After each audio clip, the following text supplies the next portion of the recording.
Եմենի ապստամբ Անսար Ալլահ շարժման հութիները բալիստիկ հրթիռով հարձակվել են Թել Ավիվի Բեն Գուրիոն օդանավակայանի վրա, հայտարարել է ապստամբ զինված ուժերի խոսնակ Յահյա Սարյան։ Հրթիռային ուժերը իրականացրել են ռազմական գործողություն հարձակվելով Լոդի օդանավակայանի վրա, օգտագործելով Զուլֆիկար տիպի բալիստիկ հրթիռ, ասել է նա ապստամբներին պատկանող Ալ-Մասիրա հեռուստաալիքի եթերում։ Սարյայի խոսքով գործողությունը հաջողությամբ հասել է իր նպատակին։ Նա պնդել է, որ հրթիռային հարվածի հետևանքով օդանավակայանի գործունեությունը դադարեցվել է։ Երկուշաբթի օրը Իսրայելի պաշտպանության ուժերի մամուլի ծառայությունը հայտնել է, որ զինվորականները որսացել են Եմենից արձակված ևս մեկ հրթիռ։ Իսրայելի մի քանի շրջաններում հայտարարվել է օդային հարձակման մասին տագնապ։ Վաշինգտոնի եւ Թեհրանի միջև միջուկային համաձայնագրի շուրջ բանակցությունների 6-րդ փուլ անցկացնելու հնարավորությունը լուրջ կասկածի տակ է եւ կարող է ընդհանրապես տեղի չունենալ, երկուշաբթի օրը հաղորդել է CNN-ը հղում անելով իր աղբյուրներին։ Դրա խոսքով Իրանը Իսլամական Հանրապետության միջուկային ծրագրի վերաբերյալ ԱՄՆ նոր առաջարկը համարել է անհամատեղելի, անիրատեսական եւ չափազանց պահանջներ ներկայացնող։ Ամերիկացիները անընդհատ փոխում են իրենց դիրքորոշումը եւ սա մինչ օրս հաջող բանակցությունների հիմնական խոչընդոտն է եղել եւ աշխատանքն ավելի է դժվարացնում, քան երբևէ։ CNN-ին ասել է անանուն բարձրաստիճան Իրանի պաշտոնյան։ Նա նաեւ ուշադրություն է հրավիրել այն փաստի վրա, որ ԱՄՆ առաջարկը տարբերվում է կողմերի միջև նախկինում ձեռք բերված պայմանավորվածություններից։ Այս տեքստը ուղղակիորեն հակասում է բանակցությունների 5-րդ փուլի ընթացքում մեր կողմից ձեռք բերված վերջին համաձայնագրին, ասել է նա։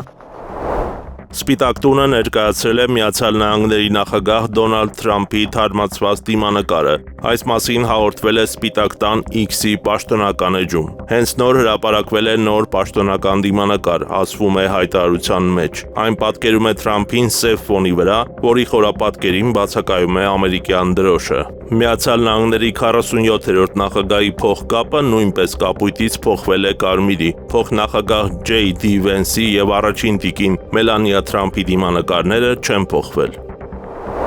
Մեծ Բրիտանիան պլանավորում է ավելի մեծ դեր ստանձնել ՆԱՏՕ-ի միջուկային զսպման գործում մտահոգությունների ֆոնին, որ ԱՄՆ հետաքրքրությունը եվրոպական պաշտպանության նկատմամբ կնվազի նախագահ Դոնալդ Թրամփի օրոք երեքշաբթի օրը հաղորդել է Bloomberg-ը հղում անելով իր աղբյուրին։ Կառավարությունը ուսումնասիրում է նոր հնարավորություններ, ինչպիսիք են միջուկային մարտական ունակությամբ կործանիչները, որպես Մեծ Բրիտանիայի միջուկային ներդրումը Հյուսիսատլանտյան դաշինքի կազմակերպությունում մեծացնելու ծրագրերի մաս, գրում է գործակալությունը։ Սա կլրացնի Մեծ Բրիտանիայի Trident միջուկային զսպման ծրագիրը թարմացնելու, միջուկային մարտագլխիկների արտադրության մեջ 15 միլիարդ ֆունտ ստերլինգ, մոտ 20 միլիարդ դոլար ներդնելու եւ 12 նոր միջուկային սուզանավեր կառուցելու ծրագրերը, ասվում է հոդվածում։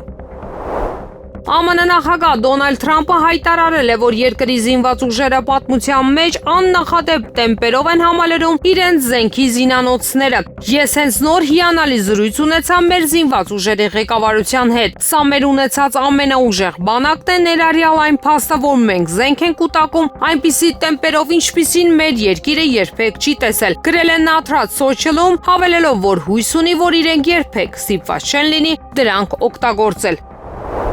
Գազայի հատվածի հարավում գտնվող մարդասիրական օգնության բաշխման կենտրոնի վրա Իսրայելի կողմից հասցված ավիահարվածի հետևանքով զոհվել է ավելի քան 20 մարդ, հայտնում է քատարական Al Jazeera հեռուստաալիքը։ Իսրայելցի զինվորները կրակ են բացել Ռաֆահում գտնվող մարդասիրական օգնության բաշխման կենտրոն հասնել փորձող քաղաքացիական անձանց վրա, որը գտնվում է Եգիպտոսի հետ սահմանի մոտ գտնվող հարավային Պաղեստինյան անկլավում։ Հարձակման հետևանքով զոհվել է 23 մարդ, վիրավորվել ավելի քան 200-ը։ Մարտի 18-ին Իսրայելի բանակը վերսկսեց ռազմական գործողությունները Գազայի հատվածում, սկսելով զանգվածային հարվածներ անկլավի դեմ եւ այսպիսով խաթարելով այս տարվա հունվարին հաստատված հրադադարը։ Իսրայելի վարչապետ Բենյամին Նեթանյահուի գրասենյակը սա բացատրեց նրանով, որ արմատական Պաղեստինյան շարժում Համասը մերժեց միջնորդների եւ ԱՄՆ նախագահի հատուկ դեսպանորդ Ստիվեն Ուիթքովի կողմից բանակցությունների ընթացքում ներկայացված առաջարկները, նշելով, որ այդ հատվածում գործողության նպատակը բոլոր պատանդներին ազատ արձակելն է։ Արմատականները ռազմական գործողությունների վերսկսման համար մեղադրեցին Իսրայելին եւ ԱՄՆ-ին։ Վոլոդիմիր Զելենսկիի գրասենյակի ղեկավար Անդրեյ Երմակը կմեկնի Ամերիկայի Միացյալ Նահանգներ Ստամբուլում Ռուսաստանի եւ Ուկրաինայի միջև բանակցությունների երկրորդ փուլի ավարտին ընթരാճ։ Այս մասին հայտնում է RBC Ukraine գործակալությունը հղում անելով իր աղբյուրին։ Գործակալությունը չի նշում այցի նպատակը, ինչպես նաեւ այն, թե Երմակում հետ է հանդիպումներ նախատեսել։ Բացի այդ, հայտնի չէ նա միայնակ է թռչում, թե պատվիրակության հետ։ Հունիսի 2-ին Ստամբուլում տեղի ունեցավ Ռուսաստանի եւ Ուկրաինայի միջև վերսկսված ուղիղ բանակցությունների երկրորդ փուլը։ Հանդիպումը տևեց 1 ժամից մի փոքր ավելի։ Պատվիրակությունները շփվեցին ռուսերենով, կողմերը փոխանակվեցին փաստաթղթերով, որոնցում ներկայացվեցին հակամարտության կարգավորման իրենց տեսլականները։ Հարվարդի համալսարանը դատարանին խնդրել է ապասառեցնել ԱՄՆ վարչակազմի կողմից սառեցված $2.5 միլիարդ ֆինանսավորումը, անվանելով ամենահին համալսարանի դեմ նման գործողությունները անօրինական, հաղորդում է Reuters-ը։ Հարվարդի ԱՄՆ վարչակազմի դեմ Բոստոնի ԱՄՆ շրջանային դատարան ներկայացված հայցի համաձայն ապրիլի 14-ից ի վեր համալսարանը ստացել է 957 հրաման սառեցնելու ազգային անվտանգությանը սպառնացող վտանգների, քաղցկեղի բուժման եւ արագիչ հիվանդությունների հետ կապված հետազոտությունների ֆինանսավորումը։ Համալսարանի դեմ գործողությունները կապված են Սպիտակ տան պահանջների ցանկի մերժման հետ, ասվում է փաստաթղթում։ Դպրոցներում թմրամիջոցների տարածումը, հոգեկան վնաս հասցնող խաղերը ահագնացող տեմպերով տարածվում են ստանում։ Եվրոմեդիա 24-ի հարցին, թե ինչ կանխարգելիչ միջոցառումներ են իրականացնում, Երևանի քաղաքապետարանի մամուլի խոսնակ Հայկ Կոստանյանը նշել է, որ տեղյակ են խնդրից եւ զբաղվում են դրանցով։ Մեր հանրակրթության վարչության կողմից կարելի ասել ամենօրյա կտրվածքով, թե տնօրենների մակարդակով, թե բնականաբար դպրոցների այլ աշխատակիցների միջոցով ինտենսիվ աշխատանքներ են իրականացնում ոչ միայն երեխաների շրջանում, նաև ծնողների հետ են պարբերաբար այդ տեսակ շփումներ ունենում եւ նաև համապատասխան իրապահ մարմինների մեր գործընկերների հետ են համագործակցում, որպեսզի կանխարգելիչ եւ ոչ միայն կանխարգելիչ միջոցառումների միջոցով հնարավորինս հանրակրթական հաստատությունները զերծ պահեն ձեր կողմից մատնանշված խնդիրներից։ Բաքվում տեղի է ունեցել Արցախի նախկին ռազմաքաղաքական ղեկավարների դատական ֆարսը։ Հայկական կողմի հասցեին մեղադրանքներ են հնչել 2020 թվականի 44-օրյա պատերազմի ժամանակ ադրբեջանական քաղաքները իբր գնդակոծելու վերաբերյալ։ Ելույթ են ունեցել իբրև թե տուժողները։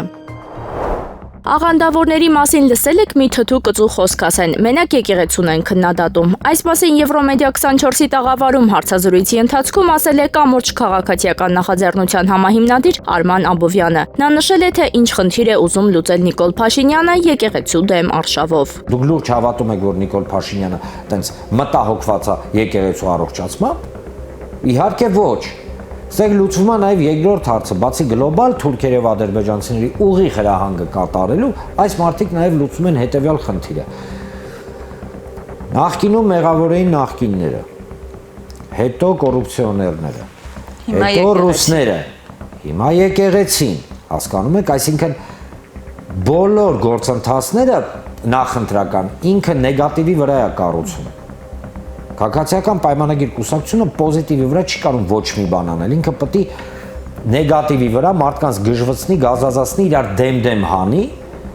առաջ Ղարաբաղցի հայաստանցի թեզն էին խաղացնում, վիժվածքացին, անբարոյական, լկտի, բայց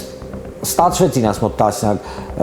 տասնյակ տարիների ընթացքում մարդկանց մեջ այդ թույնը ներարկել։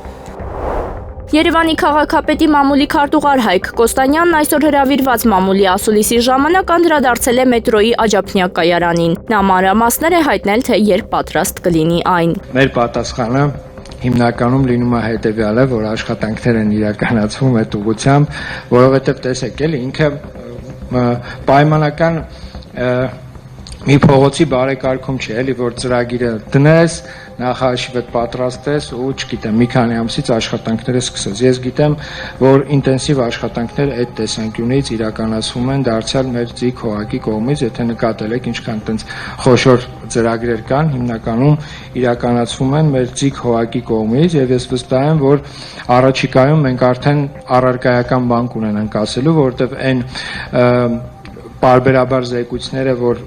գործակարգավարական խորհրդակցության ընթացքում հնչում են, շատ մարդկանց համար գուցե էականը այն process-ը կլինի, երբ որ բուն արդեն աշխատանքները կմեկնարկեն, եւ ես հույսով եմ, որ մենք առաջիկայում արդեն կարողանանք ասել, թե երբ առաջի տեխնիկան կմտնի որևիցե հատված եւ կսկսվեն իրականացնել աշխատանքները։